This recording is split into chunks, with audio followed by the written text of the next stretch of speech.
Hey everyone, so today we're going to talk about something you probably use all the time and maybe never give a second thought to, your cutting board. And we're going to explore how this simple piece of wood or plastic might actually be a hidden source of stress in your kitchen. I mean, really think about that for a second. What if that simple task of just, chopping up some vegetables is putting this tiny but constant strain on your brain every single time you cook?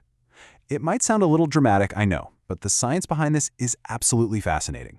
Okay, so first, let's talk about a trap that so many of us fall into. We go on this big quest, right? We're searching online, reading reviews, trying to find the one perfect, best cutting board that's going to solve everything. But it turns out that's completely the wrong way to look at the problem. See, the goal isn't to find one single do-it-all board. We get this with other tools, don't we? Like you've got a chef's knife and a bread knife for different jobs. The real light bulb moment here is when you stop looking for the one perfect object and start creating the right system for what you're actually doing. And this brings us to a really crucial point. The whole idea of a single best board just completely falls apart the second you start thinking about something as simple as color. Because the best board is always situational. And this becomes so obvious once you see it. Just picture this. You're chopping a white onion on a white plastic cutting board. You kind of have to squint a little, right? Your brain and your eyes are working just a little bit harder to see the edges. But put that same exact onion on a dark walnut board, boom, perfect contrast.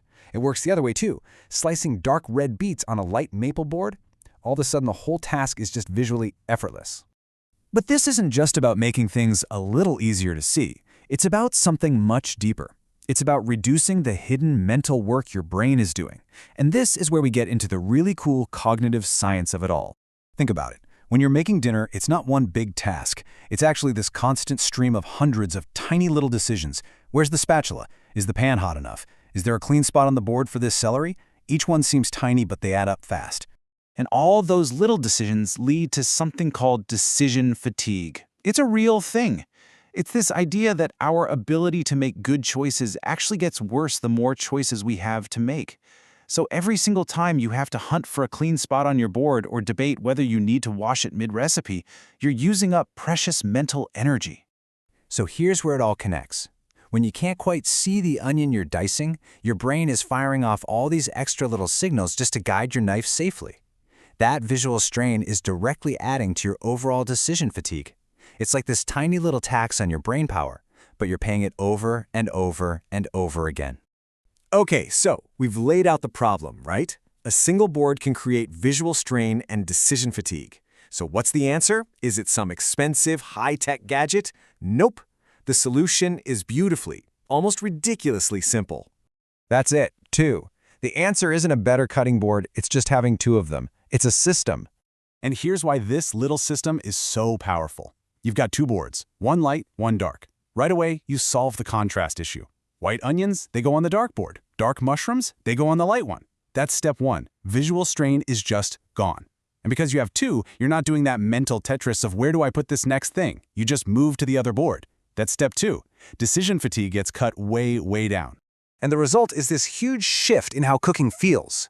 You end up spending way less time just managing your space and your mental energy, and a lot more time just enjoying the act of cooking. You can actually get into that state of flow where everything feels easy. Now let's zoom out a bit, because this two-board system is a fantastic little trick, but it actually points to a much bigger, much more powerful idea for how we can think about our entire kitchen. This right here is the key. This is the ultimate rule. It's not about what some influencer or magazine says is the best setup. It's about what works for you in your kitchen to reduce friction. And look at those words: search time, hesitation, uncertainty. Those aren't physical problems, they're mental ones. So let's break that down. Lowering search time just means you know exactly where your tools are. No more rummaging. Reducing hesitation means you never have to pause and think, should I wash this board right now? You just grab the other one. And simplifying cleanup could be as simple as having one board for veggies and another for raw meat, which gets rid of all that cross-contamination anxiety. And that is maybe the most profound shift of all. Stop trying to have a kitchen that looks perfect in a photo. Instead, aim for a kitchen that feels effortless to work in. You want a space where the tools just get out of your way and let you be creative, instead of adding all these tiny little points of friction. So I'm going to leave you with this question.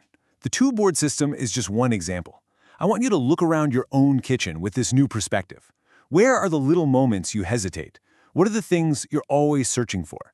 What other little bits of friction can you find and eliminate to make your space truly work for you?